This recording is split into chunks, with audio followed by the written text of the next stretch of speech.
everybody. Happy or Merry Christmas Eve. Yeah, Merry Christmas Eve.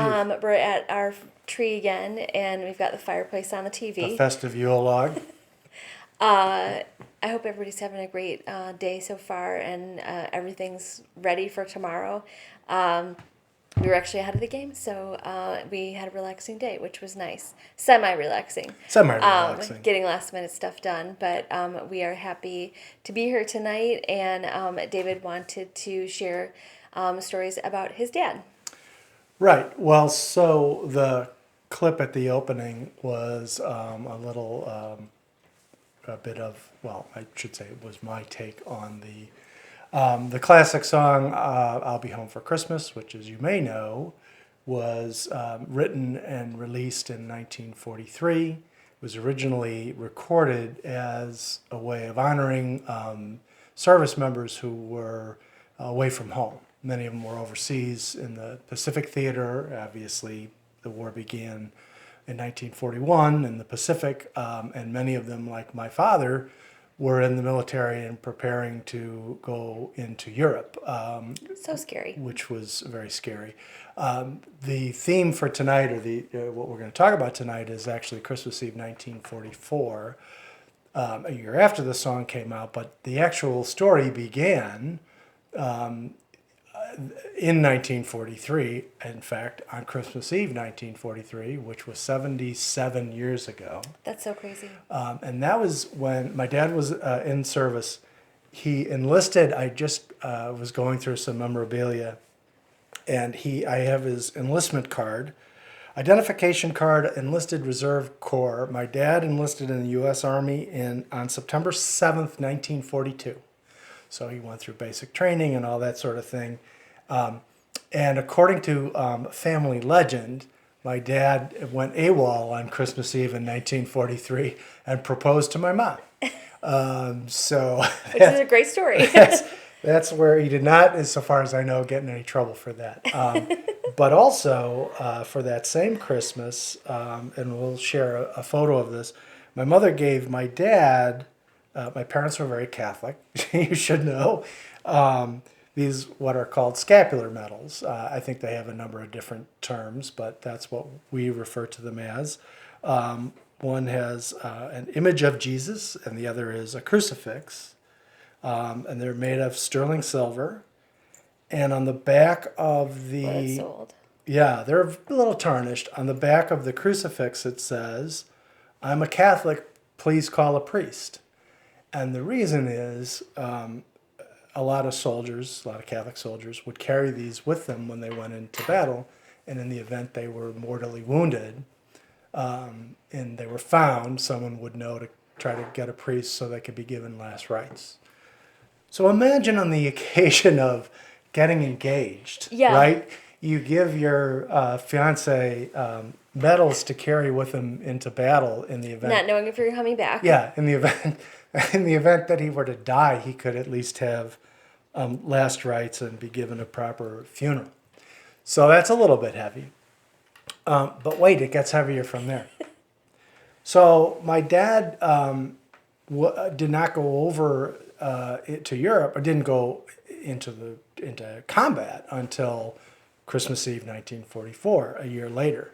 And that's the story that I want to relate. Now, just as by way of background, my father didn't tell me this story until I think I was in my late 20s, early 30s, out of law school, had a career and all this. And this is very typical of combat veterans generally, but I think especially World War II combat veterans, and they never talked about the bad experiences. Or wanted to talk about it even if you asked questions. My dad would tell stories about VE Day, the day the war ended in Europe, where they crashed a wedding in a small French village, and a bunch of GIs hung out and drank with the local people to celebrate both the wedding and the end of the war. But he told this, very sort of upbeat story about the war ending, but he never really liked to talk about combat.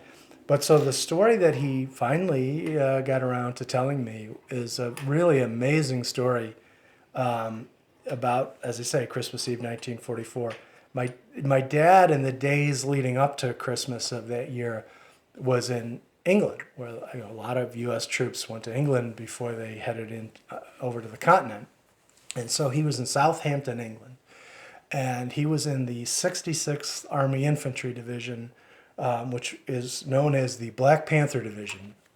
And I love it. This is his shoulder patch with the Black Panther emblem. This was from his uniform. One on the side. I also, just as an aside, have his collar insignia, U.S. for U.S. Army, and the crossed long guns because, of course, he was in the infantry. And he also had the traditional infantryman's badge and all that. I have his dog tags. I have all this stuff from back then. Anyway, so he's in Southampton, England, and he was in the 262nd Regiment of the 66th Army Infantry Division. And on Christmas Eve, very early in the morning, or maybe it was on the 23rd, in any event, they're told, the 262nd and the 264th regiments, which are in Southampton, they're told that they have to board ships to head over to France. Now, the story, or some people advance the theory that they were actually ultimately on their way to the Battle of the Bulge. Apparently, that's not correct. But that was the concern, that they had, that they would be going into, the last gasp of the last German offensive. Yeah. But in any event, so the trip over from Southampton, England to Cherbourg, France, that was the route they took, was about an 18-hour trip. And so they started boarding these ships to head overseas at about 2:30 in the morning on Christmas Eve. There were the two troop transports that were going to be escorted by some British and French military ships, but the two troop transports were actually civilian ships that had been impressed into military service. So one was a British ship called the HMS Cheshire, and the other was a Belgian, like a luxury liner. Well, I don't know if it was a Like a luxury cruise liner, ship. but it was like a cruise ship. It was called the SS Leopoldville. So apparently, one regiment was supposed to get on one ship and the other regiment was supposed to get on the other ship. But there was a lot of confusion at the dock. And the whole story involves a lot of confusion because it's Christmas Eve. Not everyone is really paying attention to what's going on, what they should be doing. They weren't getting very clear orders. So as it turns out, maybe fortuitously for my dad, basically the guys just got on whichever ship they could get on. So my dad ends up on the HMS Cheshire. About half the guys are on each. It's a total of there were about 2,200 men on the Leopoldville, and maybe a roughly equal number on the Cheshire. So it was a big group of people heading over, group of GIs. And so they leave early in the morning before dawn, and they're on their way over, and somewhere between about 5:30 and 6 o'clock in the evening, the Leopoldville is hit by a torpedo from a German U-boat. Now the thing is, there was U-boat activity in the channel, but they're crossing over with a couple of British destroyers and a French frigate and stuff like that, and the sense was they were probably safe on the way over, that there wasn't really much of a likelihood that they would be targeted. But nonetheless, torpedo hits the Leopoldville. Right off the bat, dozens, maybe even hundreds of men are killed because they're bunking where the impact hits. Even though it was around dinner time, a lot of these guys, I shouldn't laugh, it's a very sad story, but a lot of these guys were getting seasick because these were not necessarily people who were, they weren't sailors, they were soldiers, and they weren't necessarily used to this. So, in fact, my dad always talked about the guys getting sick on the Cheshire, where he was. But in any event, so at first, no one really knew what happened unless you were in the immediate vicinity of where the torpedo struck. So there's a lot of confusion.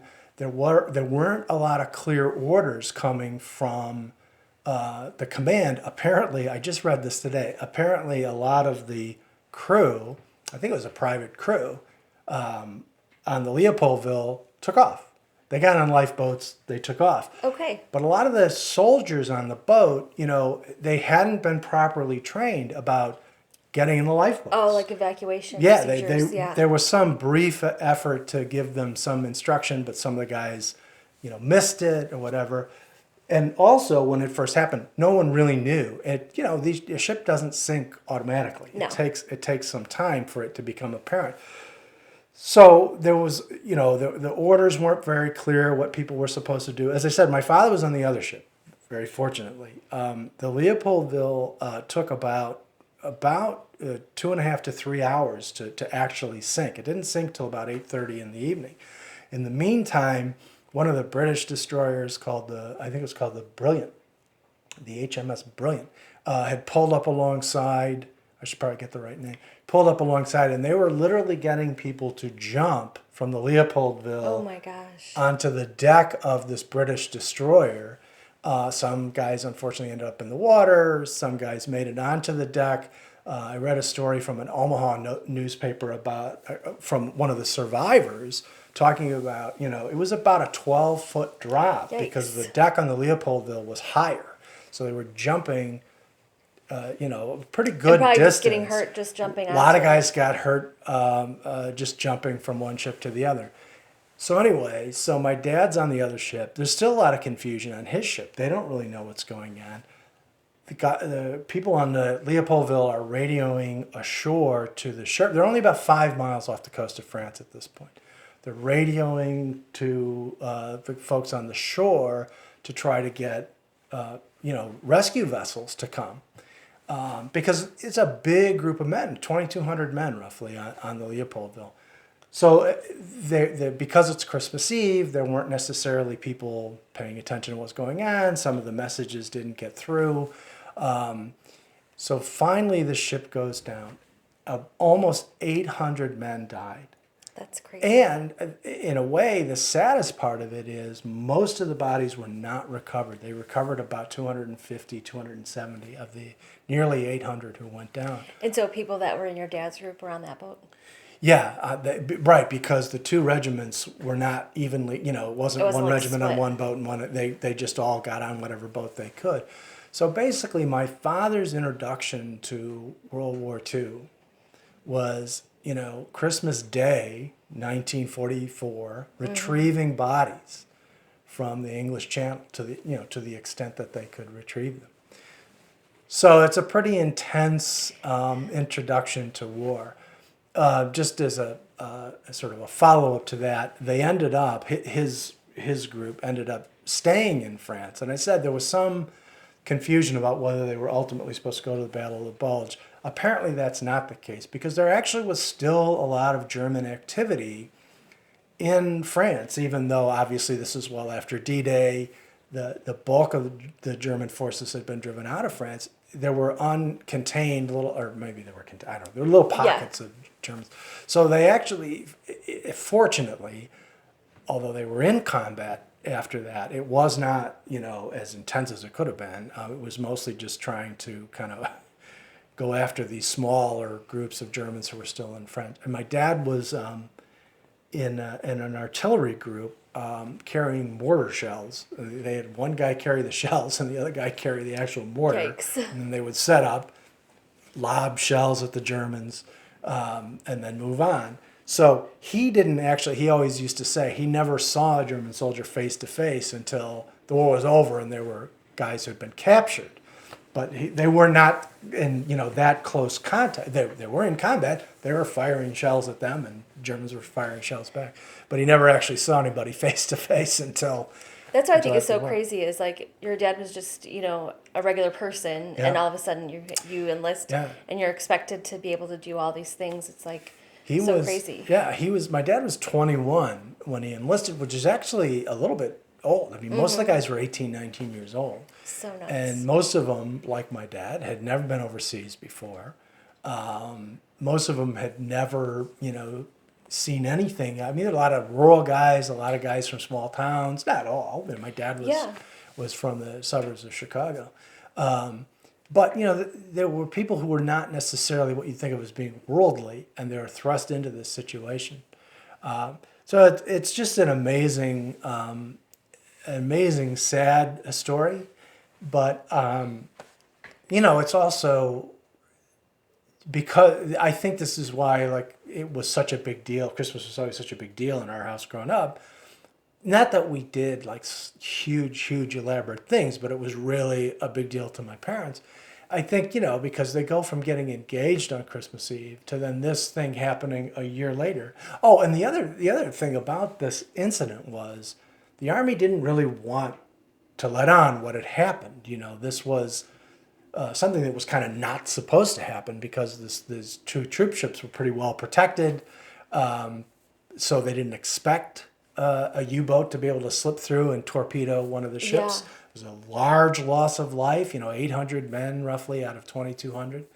And then, on top of that, the war was still, no one knew what was happening in December. No one knew that a few months later, the Germans were going to surrender, right? There wasn't any way to Right. know how quickly the Battle of the Bulge was raging. It had begun a few weeks earlier in December of 1944.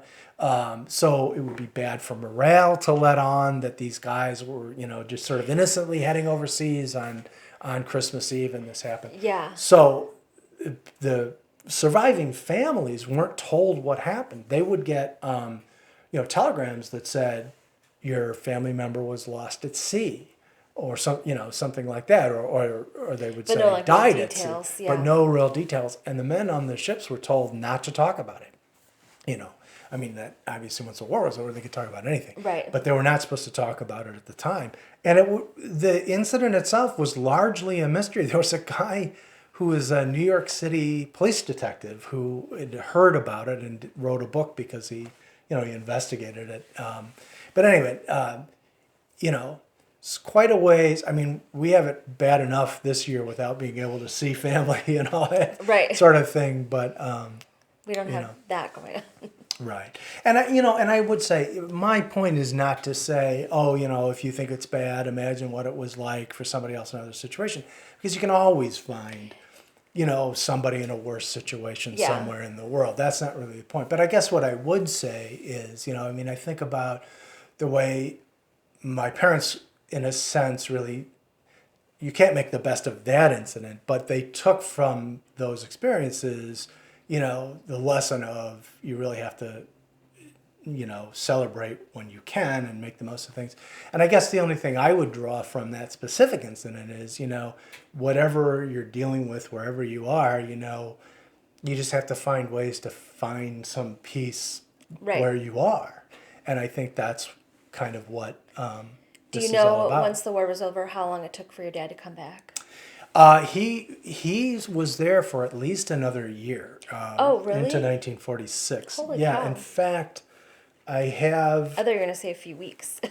no. He was reclassified. His classification went to 1C. I don't know exactly what that means. In April of 1946, and I believe this is notice of classification. All right. Well, I believe that he was back by then. So that would have been roughly a year after the war ended. My parents got married in 1947, so he's clearly back by then. yes. But yeah, no, he and the Von stayed. Ebers clan began. Well, and that's what happened is, they didn't just pull troops out once it was over, because there was the whole rebuilding process. Yeah, I was thinking about that. France had been largely destroyed, and he spent a lot of time there. He actually studied while he was over there too. That's so nice. Yeah, because it says on his enlistment identification card, his occupation was student, which he was. But yeah, so that's not a very cheerful story. But it's it's a piece of history, and it's something that a lot of Right. people, being in war then, don't really know about these days. They just read about it in a book, Right. pretty much, because, like you said, a lot of people didn't want to talk about it. So a lot of those secrets and things that happened never got shared. Right. So, and it's awesome that you have all the memorabilia too. Right. We'll share some pictures of some of these things. And We hope you have a very Merry Christmas tomorrow. Right. We're looking forward to it's bitter cold. So it went from very warm to yesterday to cold today, but we're just going to be in our pajamas most of the day. I am. I might get dressed. I might before dinner. But the lesson is, to find peace. Definitely. Thanks, you guys. Have a good night, and we'll talk to you next time. Good night. Good night.